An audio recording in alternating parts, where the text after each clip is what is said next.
Esse ano, infelizmente, nós não tivemos grandes produções na questão dos filmes chamados blockbusters, né? Porém, eu montei a minha lista aqui dos filmes que eu achei que foram os melhores, né? Os 5 melhores, né? Top 5 aqui dos que eu assisti nesse ano. E também queria que você deixasse depois aí nos comentários, né? A opinião de vocês, a lista dos 5 melhores de vocês. Pra gente ver certinho aí como que ficou a opinião em geral, né? Olá, sejam todos bem-vindos ao canal Geek Maromba. Eu sou o Indy Maromba. E galera, vídeo de hoje pra gente fazer um top 5 bonitinho, certinho aqui dos filmes aí, como eu falei pra vocês, né? Mas antes de começar aqui a nossa brincadeirinha, né, e o nosso pequeno Oscar, não se esqueça de se inscrever no canal, ativar o sininho das notificações, deixar o seu like, é sempre importante. E não se esqueça também, compartilhar esse vídeo com outras pessoas que gostam desses nichos de filmes, né, cultura pop geral, de super-heróis, animes, que vocês acham que as pessoas vão gostar do vídeo, galera, porque o canal está crescendo em um número, uma quantidade boa, né? Eu estou crescendo de maneira orgânica, então eu quero cada vez mais pessoas que gostem do meu conteúdo. Então se vocês compartilharem, eu agradeço, porque o vídeo vai chegar para várias outras pessoas, certo? Vamos lá então começar pelo primeiro. Em quinto lugar, ele, Superman, né?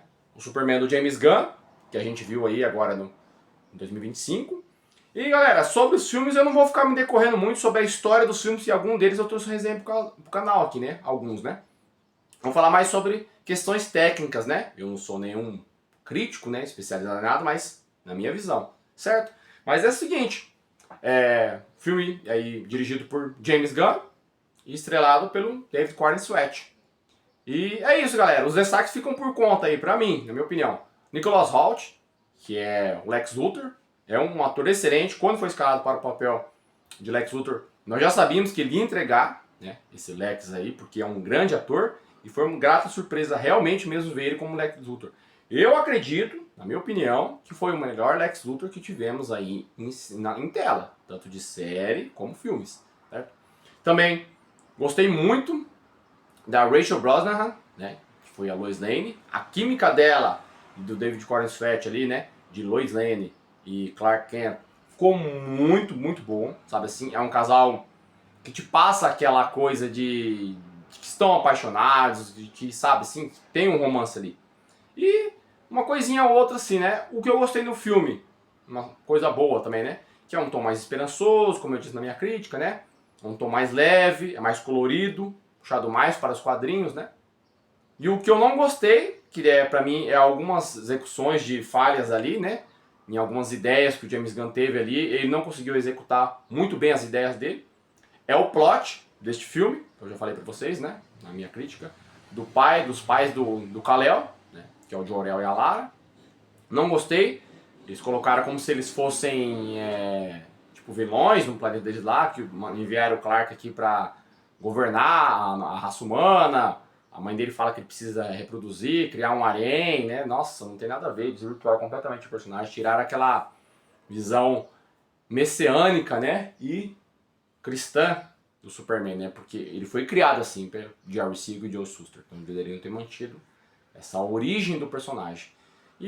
Mas de resto, galera, figurino bom, as roupas, né? Assim, só da Mulher Gavião, da Garota Gavião que eu achei o capacete, eu falei na crítica, né, que eu achei meio esquisito, assim, meio amassadinho o nariz dela, ficou parecendo um pardalzinho, não um gavião. Mas bons efeitos. Trilha sonora, aí tá, a trilha sonora é boa, mas poderia ter sido melhor, né? Porque nós viemos aí de Um Homem de Aço, né? Man of Steel, que era com Henry Cavill lá, que era o filme do Zack Snyder. Nós tínhamos lá Hans Zimmer. Cara, Hans Zimmer é um patamar acima. E vamos falar de Hans Zimmer ainda nessa resenha dos filmes.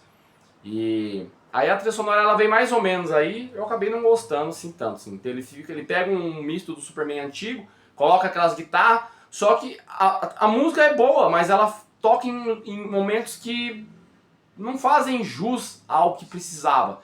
E é um outro ponto negativo que pra mim é o que faltou, a cena épica. Aquele plus a mais, aquele negócio de você, adrenalina, e falar, nossa, sem ser o Superman, olha o que ele tá fazendo. Falei na minha crítica sobre isso. Mas, de resto, galera, foi isso. Foi um filme bom, eu gostei. E bora lá então pro quarto lugar da nossa lista. E vamos ver quem ficou aí, certo? E seguindo a nossa lista, então, em quarto lugar, Predador, Badlands, né? E o Terras Selvagens. Galera, filme dirigido por Dan Trachtenberg, estrelado por Elle Fanning, um filme com bons efeitos especiais e uma ótima aventura. Pela primeira vez nós vemos aí uma obra da franquia do Predador pela ótica de um Yautja, né? Que é um jovem guerreiro aí, que no caso é o Deck, né? E tem um plot clássico da vingança, redenção. Temos uma ótima dinâmica de diálogos entre a tia e o Deck. E uma história que consegue ser bem contada, porém com os problemas de roteiro na parte final. O que não atrapalha a boa experiência e a diversão. Certo, galera? É assim, esse filme, você precisa assistir ele e tirar aquela memória do predador. Ele é assassino, mas é porque aqui eles colocaram o predador em um monte de contexto, né? Você fala, mas o predador bonzinho, eu não gostei. Não é que ele é bonzinho, galera, é que o contexto onde aplicaram ele ali faz sentido ele ter feito um clã ali pra ele, né? Amizade com os outros seres diferentes dele ali, porque era o plot que precisava pra ele alcançar o objetivo dele, que era o troféu lá, tudo. Eu não vou ficar dando spoiler nem falando sobre muita história do filme pra vocês, né? Mas é um plot de vingança, ele tá atrás de vingança por algo que aconteceu no começo do filme. E eu recomendo. É um bom filme de ação principalmente, sabe? Eu gostei bastante. Eu achei que não ficaria assim bom. Foi uma surpresa, por isso ele está aqui em quarto lugar. E assim, a Elle Fanning carrega o filme tranquilamente, sabe? Eu esqueci o nome do ator que faz o Deck lá. Mas a dinâmica é muito boa dos dois, a dupla, sabe? Aquela coisa de comédia. Aquilo que eu falo sobre protagonistas em filmes, a Elle Fanning entrega. Simpatia, você se importar com aquela protagonista, não chata, cara amarrada, não é. Todo tempo, sabe? Sim, além de linda e bela ela, né? E é uma atriz fantástica. Mas eu gostei muito do filme, achei um filme bom.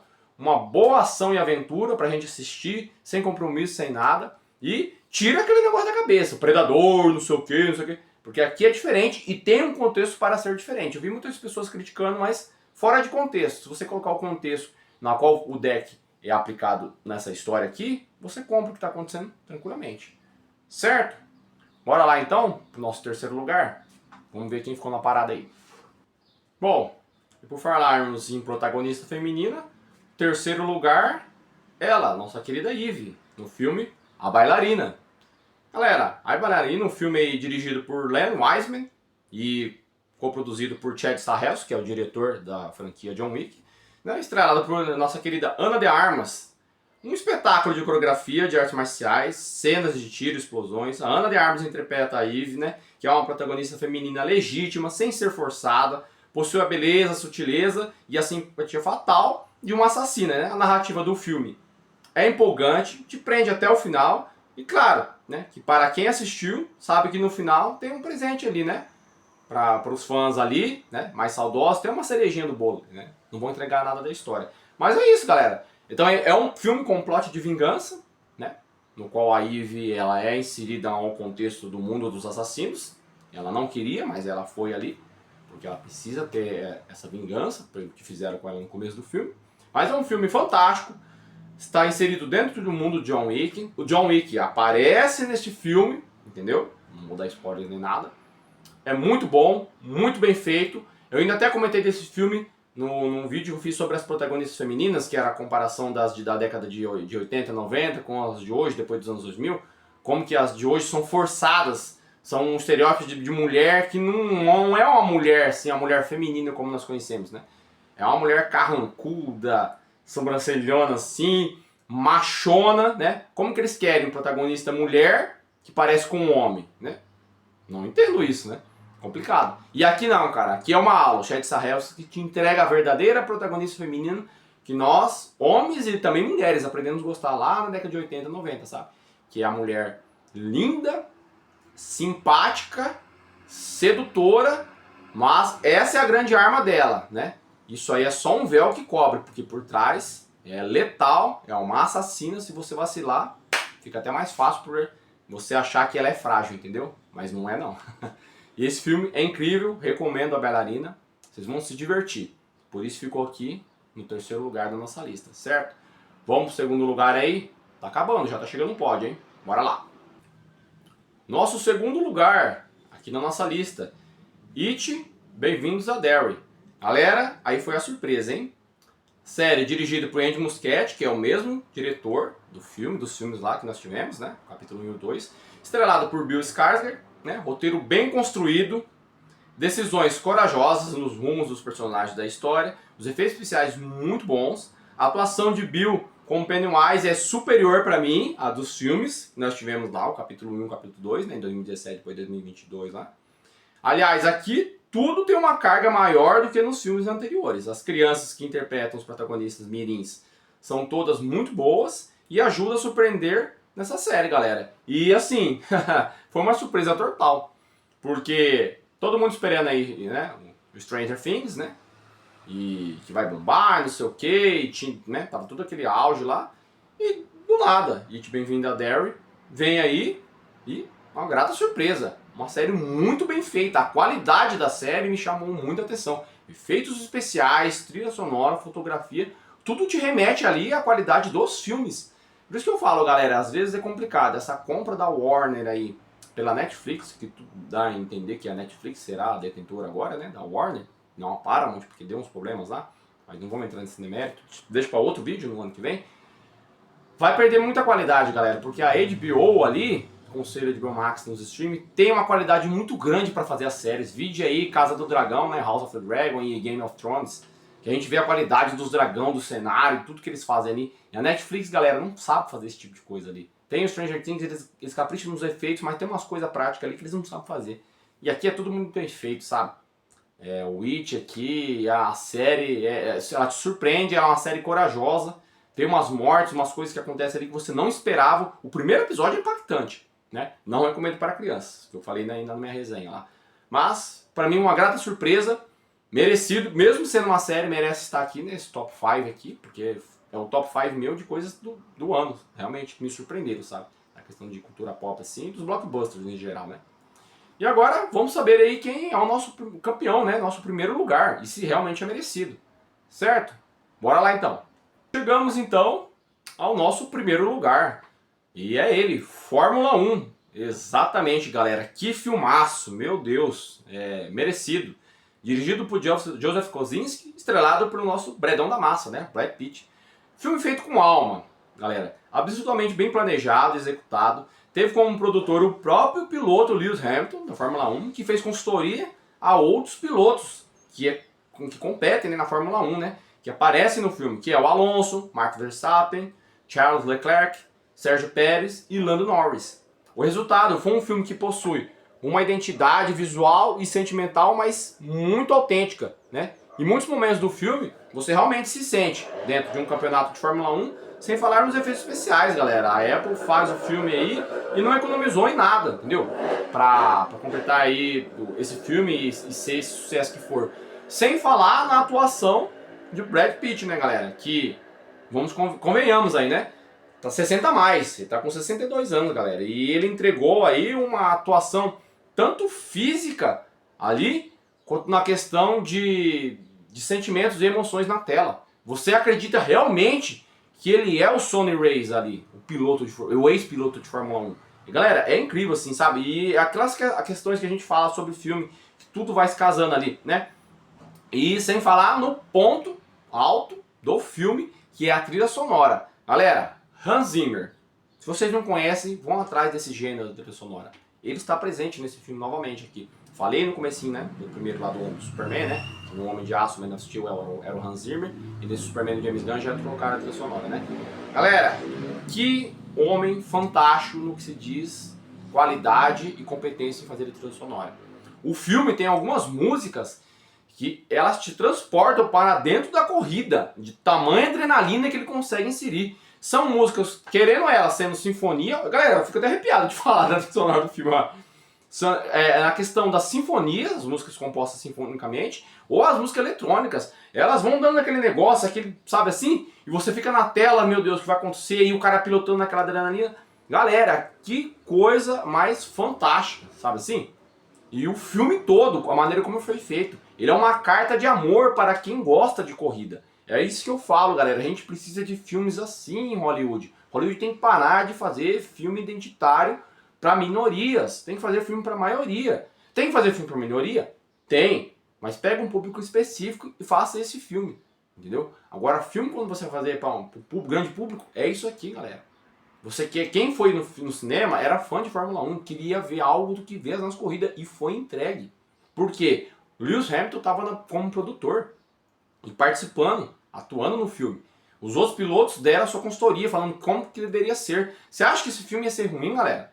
Sendo que tem pessoas que amam aquilo ali, que tem paixão por aquilo ali. Não ia ser ruim. E não foi. Pra mim, é o top 1, é o melhor filme do ano disparado, sabe? A Apple investiu um dinheiro X, fez mais de 600 milhões de bilheteria. Eles não esperavam essa bilheteria, sabe? E foi muito bem recebido no stream da Apple lá. E, galera, é um filme fantástico. Assistam. Tirem as suas próprias conclusões da história do filme. Eu vou fazer uma resenha desse filme depois, galera. Só pra contar a história. Porque a história do Keanu Reeves aqui, nesse filme, que é o Brad Pitt interpreta, é uma história fantástica, de superação, sabe? É aquele tipo de história que eu particularmente gosto de ver nos filmes, porque eu me identifico. Então, pra mim, o meu top 1 aqui, né, o número 1 da lista, é merecidíssimo, entendeu? É um filme fantástico. E aí vamos deixar também uma menção honrosa. Você está falando, ah, você não falou do Demon Slayer e nem do Chainsaw Man. Vamos deixar a menção honrosa aqui para Kimetsu no Yaiba, né, que fez um sucesso fantástico aí. Está perto do bilhão atualmente, né, porque estreou na China. E também do Chainsaw Man, que foi um filme adaptado, o arco da Reese, né? Eles pegaram o arco lá do mangá, fizeram completamente para o filme. O filme é feito para o cinema. Depois eles vão lançar no streaming lá da Crunchyroll, partido em anime. Mas a qualidade é para o cinema, ao contrário do Jujutsu Kaisen, que eles não planejaram assim não. Mas ambos esses filmes, né, Kimetsu no Yaiba, Demon Slayer e o Chainsaw Man, foram incríveis, né? Só deixei de fora da lista porque eles não eram os blockbusters, né, que a galera tava esperando, de filmes e tal assim. Mas a menção honrosa fica aqui na lista. E por que eu deixei aqui? Porque futuramente eu vou fazer dos top 5 ou top 10, né, que é o top 10, né? Dos melhores animes de 2025. Então eles provavelmente estarão lá. Por isso que eu deixei pra resenha e só como menção honrosa. Certo, galera? Mas essa era a lista de hoje. Deixe nos comentários de vocês aqui, galera. O que vocês acham? Se vocês assistiram esses filmes. Quais são os top 5 de vocês? Os 5 melhores, né? Aqui que vocês acharam do ano. E é isso, galera. Não se esqueça de se inscrever no canal, ativar o sininho de notificações e deixar o seu like, é sempre importante. Compartilhe esse vídeo com um amigo que você acha que gosta de filmes, que vai gostar desse vídeo, certo?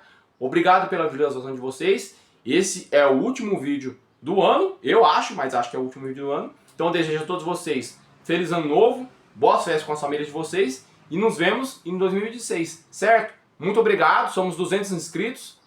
Só tenho a agradecer a todos vocês, o canal começou esse ano e espero que ano que vem nós seguimos aí juntos, firmes e fortes aqui, certo? Então, um abraço, muita paz e muita luz para vocês. Até mais!